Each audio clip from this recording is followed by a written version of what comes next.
السلام علیکم ورحمۃ اللہ۔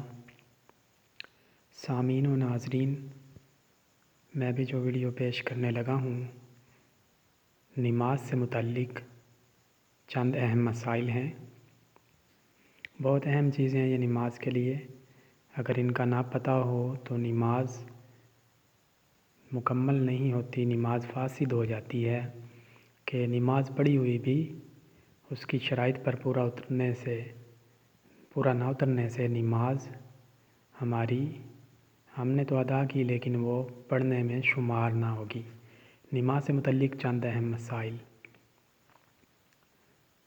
جب نماز پڑھنے کے لیے کھڑا ہو تو پہلے اپنے کپڑے درست کر لے، ماتھے سے رومال، پگڑی یا ٹوپی دور کر دے، قمیض کی آستین اگر کونیوں پر چڑھا رکھی ہوں تو انہیں اتار دے۔ سردی کی وجہ سے اگر کپڑا اوڑھ رکھا ہو جس سے منہ چھپا ہوا ہو تو منہ اچھی طرح کھول دے۔ جب نیت باندھے تو تکبیر تحریمہ کے لیے ہاتھ چادر سے باہر نکال لے۔ مرد کو چاہیے کہ اگر چادر یا شلوار ٹخنوں سے نیچی ہو تو اوپر کر لے، سر کے کپڑے کو اچھی طرح دیکھ لے تاکہ درمیان میں سر کھلا ہوا نہ رہے۔ عورت ایسا باریک دوپٹہ یا قمیض نہ پہنے جس سے بدن اور بال صاف دکھائی دیتے ہوں، ایسے کپڑے میں عورتوں کی نماز نہیں ہوتی۔ اگر غلطی سے پڑھ لے تو دوبارہ نماز ادا کرے۔ آج کل عورتوں میں باریک کپڑے پہننے کا بہت رواج ہو چکا ہے، انہیں چاہیے کہ اپنی نماز برباد نہ کریں۔ جب نماز پڑھنا شروع کرے تو اللہ تعالیٰ کی عظمت و ہیبت کو پوری طرح نماز میں مد نظر رکھے۔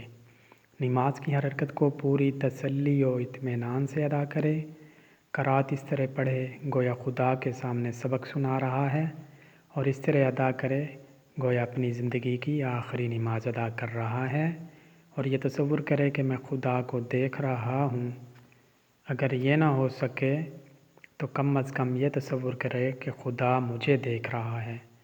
اگر نماز کا ترجمہ یاد ہے تو الفاظ کے معنی اور مطلب کی طرف دھیان رکھے۔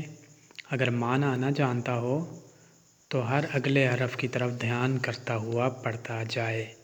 اس طرح نماز میں خیالات نہ آئیں گے اور نماز میں خشوع کی عادت پڑ جائے گی۔ جو خیالات نماز میں آئیں ان کی طرف مطلق خیال نہ کرے۔